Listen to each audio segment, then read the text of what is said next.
Good morning, everyone, and welcome to today's session entitled Digital Citizenship and Online Safety. This is the final session of our Ready to Enhance Project Echo series from Ohio Adult Allies in partnership with the Ohio Center of Excellence for Behavioral Health Prevention and Promotion. This Echo is designed to equip adults supporting youth community leaders with the tools and insights needed to effectively empower youth. Through these monthly sessions, the series has addressed critical topics, enhancing communication, fostering supportive environments, and building cultural competency, while also promoting youth leadership and mental well-being. Together, these sessions provide a comprehensive framework for advancing the work of adult allies who seek to encourage youth empowerment. My name is April Schweinhart, and I have the pleasure of having supported this series this year. For some context, there are over 1,300 Echo hubs in over 200 countries, and I'm so proud that we're leveraging this model to bring an innovative prevention resource to people in Ohio. This Echo Hub is facilitated by team members from Ohio Adult Allies and the Ohio Center of Excellence for Behavioral Health Prevention and Promotion. You can visit each organizational website to learn more about this work. The Center and the Ohio Adult Allies Initiative are funded by the Ohio Department of Mental Health and Addiction Services and administered by Ohio University's Voinovich School of Leadership and Public Service in partnership with the Pacific Institute for Research and Evaluation, or PIRE. And the QR codes on the screen will take you to the website. Don't worry, those slides will be uploaded as well. Whether you're new to the Echo model or have experienced one of the center's other Echo sessions, I think it's probably most important to understand the core philosophy of all teach, all learn. In each session, we start with the subject matter expert providing a didactic on an identified topic, but what makes the Echo session so special and effective is the core value that everyone in the room has knowledge and experience to make a valuable contribution. We can all learn from the work of our community members and each other. Collectively, we know the wisdom is already here. So why do we use the Echo model? Some of the benefits of Echo are listed here on the slide, so we won't spend too much time talking about it. But I just wanted to highlight that this model democratizes information and expertise for the public good, which is what the Center and Ohio Adult Allies are all about. We also work to build workforce capacity and ultimately improve outcomes for communities. Some helpful tips for today. Please mute your microphone when not speaking. Um, these sessions are intended to build connections and relationships, so if you can be on camera, that would be great. Please do use the chat feature throughout the session, particularly if you want to share resources or insights or have questions. I'm excited for everyone to be here today. If you'd like to come off mute and have a question or a comment, please use the raise hand function. It might be the smoothest option for especially the discussion portion today. And please do turn off any AI note takers.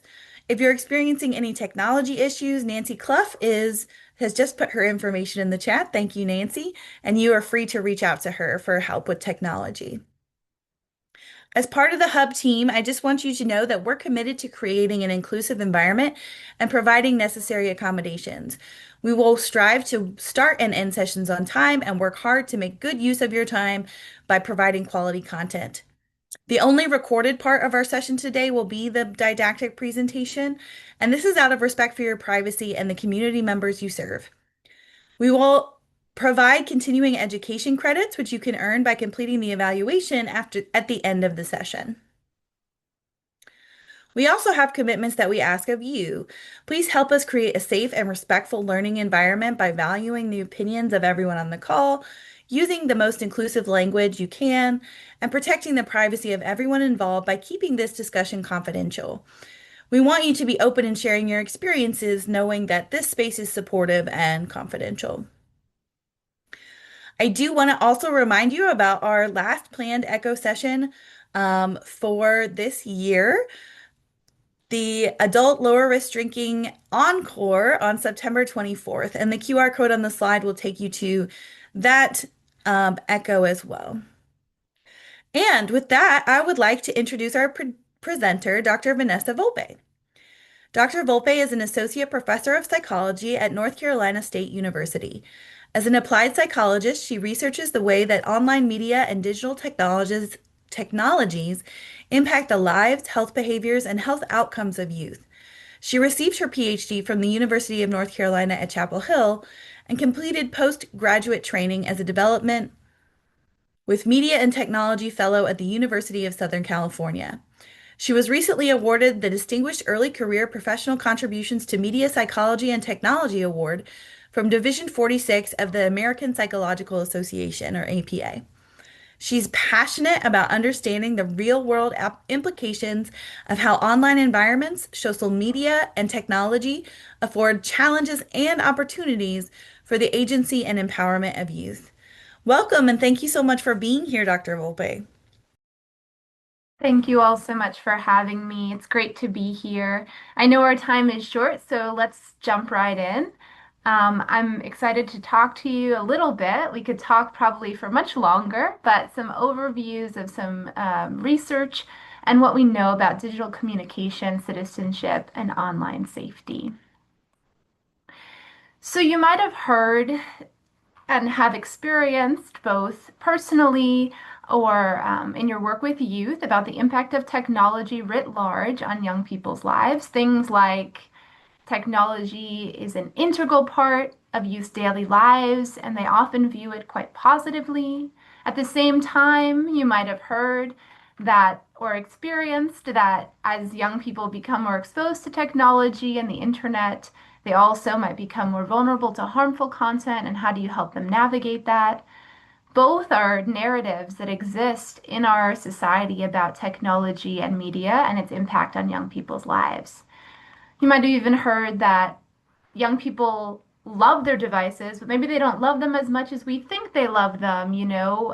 In fact, maybe they need our help disconnecting from them. So, a lot of these ideas about technology are circulating in our society and certainly have been investigated in research as well.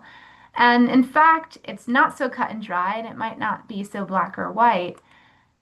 That being said, you might have noticed that there are differences in how different generations communicate or prefer to communicate with technology and online features and platforms. So, in terms of youth, and by youth I mean teens and young adults, so the majority of work has focused on teenagers. We do know that 96 to 99% roughly of teens and young adults report using the internet daily. That probably doesn't come as a surprise.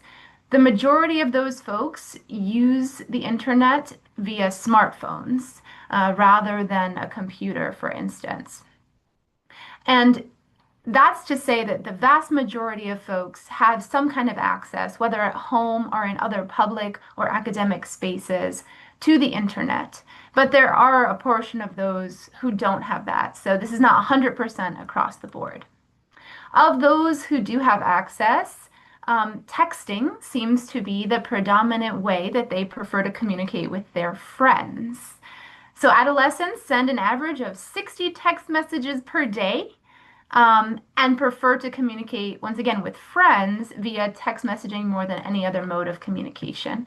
And so this gives you a sense of some of the online communication preferences of youth. And this is from 2018 data, but we can still get a sense. Texting, instant messaging, social media, video chat. This is the percentage of adolescents who prefer to use this communication type. And often they use multiple, not just one, but we can see that texting, instant messaging, social media, video chat are pretty common.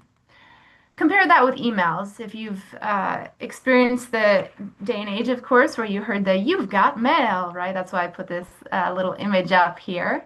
Um, you might be wondering, how do youth really feel about emails? You might already know how youth feel about emails, right?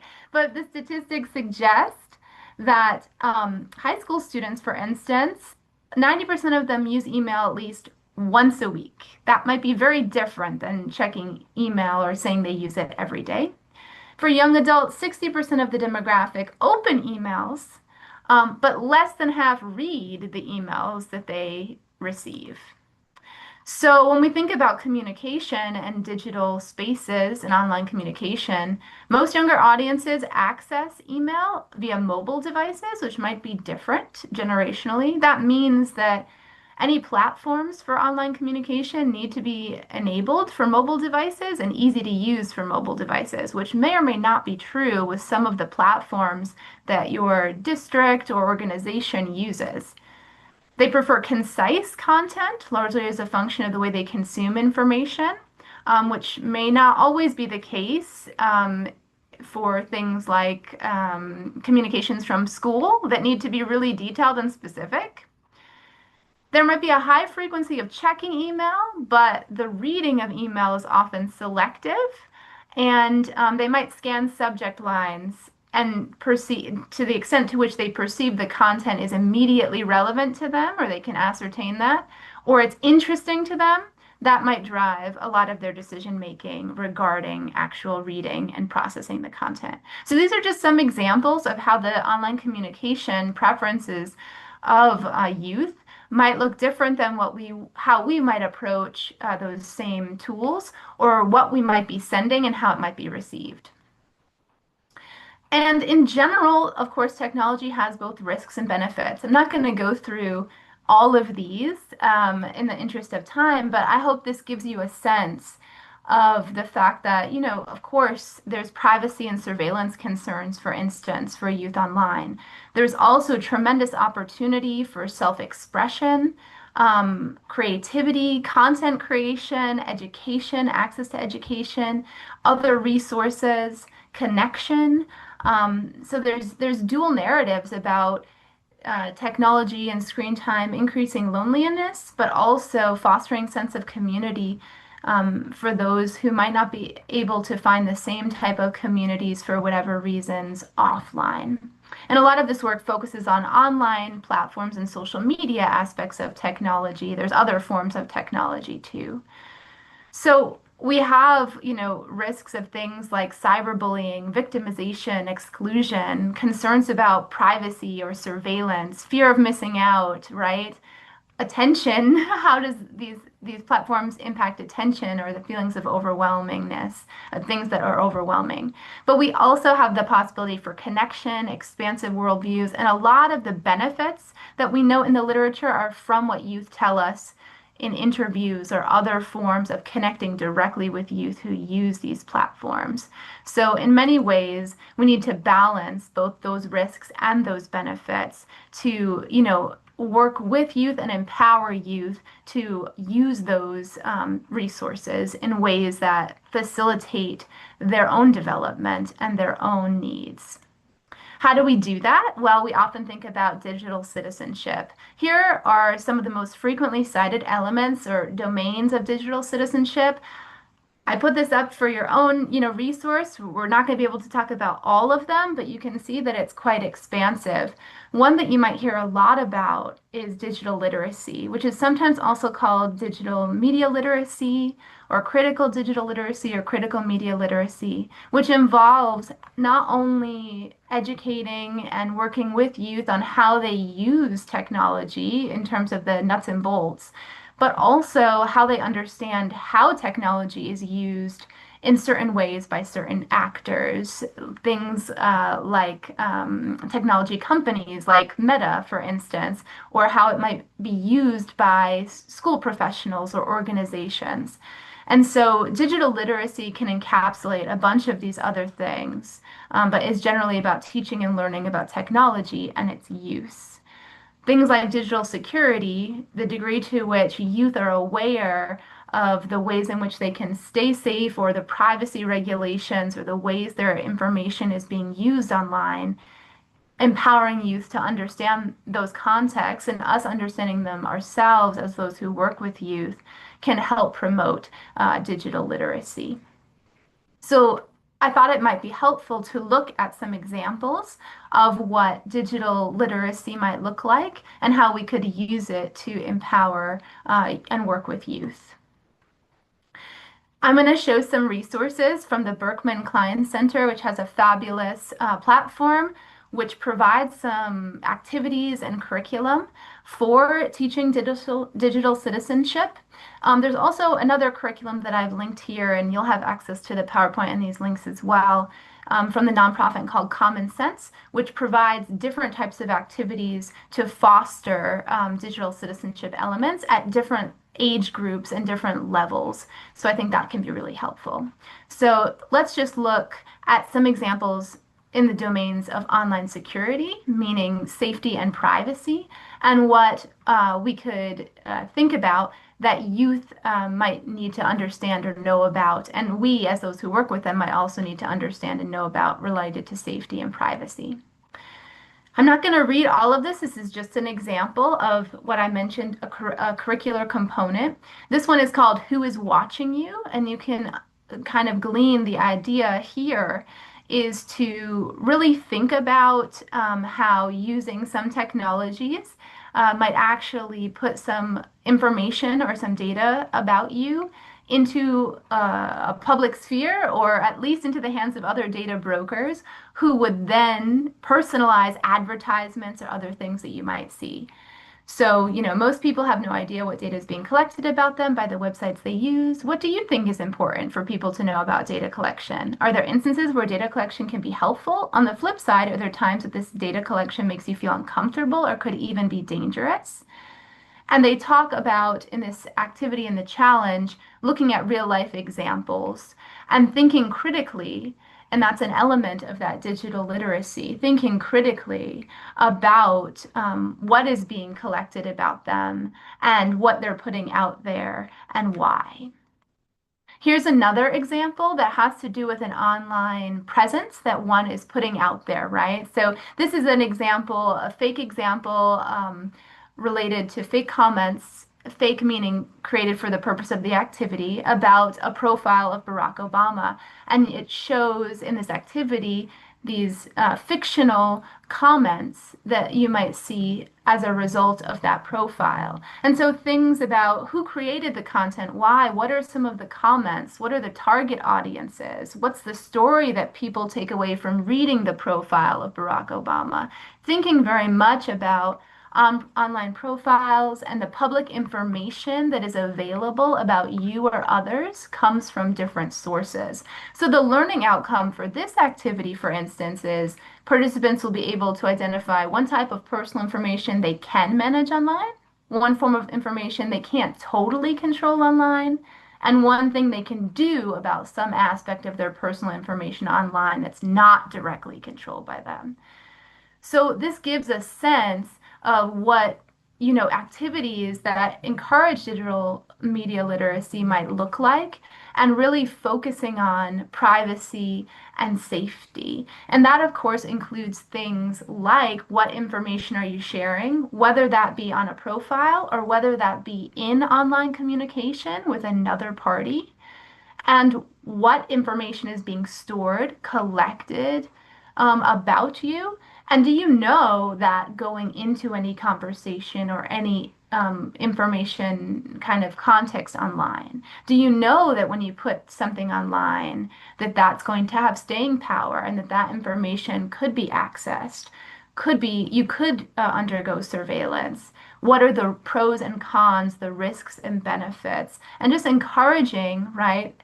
Making invisible aspects of technology, like privacy policies or the algorithms in the background that are saying, oh, you selected to watch this show on Netflix. You'll probably like these other shows. You might say, yeah, that's great. I love that. That gives me personalized recommendations. But where is that data going?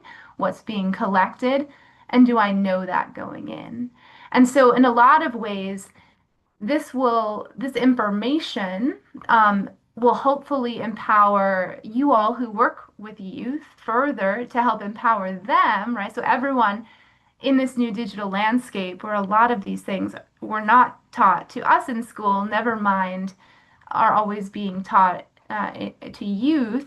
And in the context of a rapidly evolving digital landscape, how do we think more intentionally about the pros and cons of online communication, online media use, and how do we empower youth to not be afraid of technology or not be not give a negative impression, but instead say, how do you use it? What are your goals?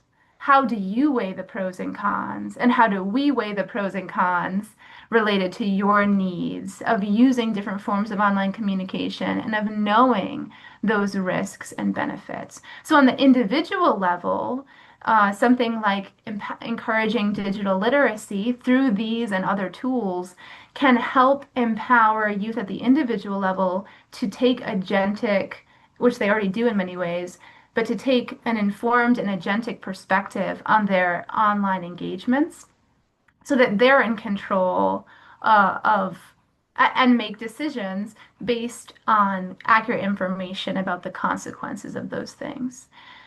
At the organizational level, that has implications too, right? How are we understanding what youth need and what they know about communication, about the way that their data is collected, the privacy concerns that they might face, and how do we balance their preferences and their needs for connection and meeting them where they are with our organizational level initiatives and goals. And of course, what technologies we have available to even work with them in that context. So, how do those match or not? And how can we really empower youth, perhaps, to have a voice um, in the process of procedures, policies at the organizational level, at district, state, or county levels, and even at the national level with regard to technology, how it's implemented, and what safeguards should exist. So that was a little quick, but I hope it gives you lots of opportunities for further discussion. I love the Echo model in that your knowledge and working directly with youth is in the room. And so hopefully this didactic session will help you reflect on some of the ways you see this show up or not, and what strategies you can take moving forward to help continue to empower youth to meet their needs and be agentic and civically engaged members of society and leaders in their own health and well-being with these tools in mind. Thank you so much.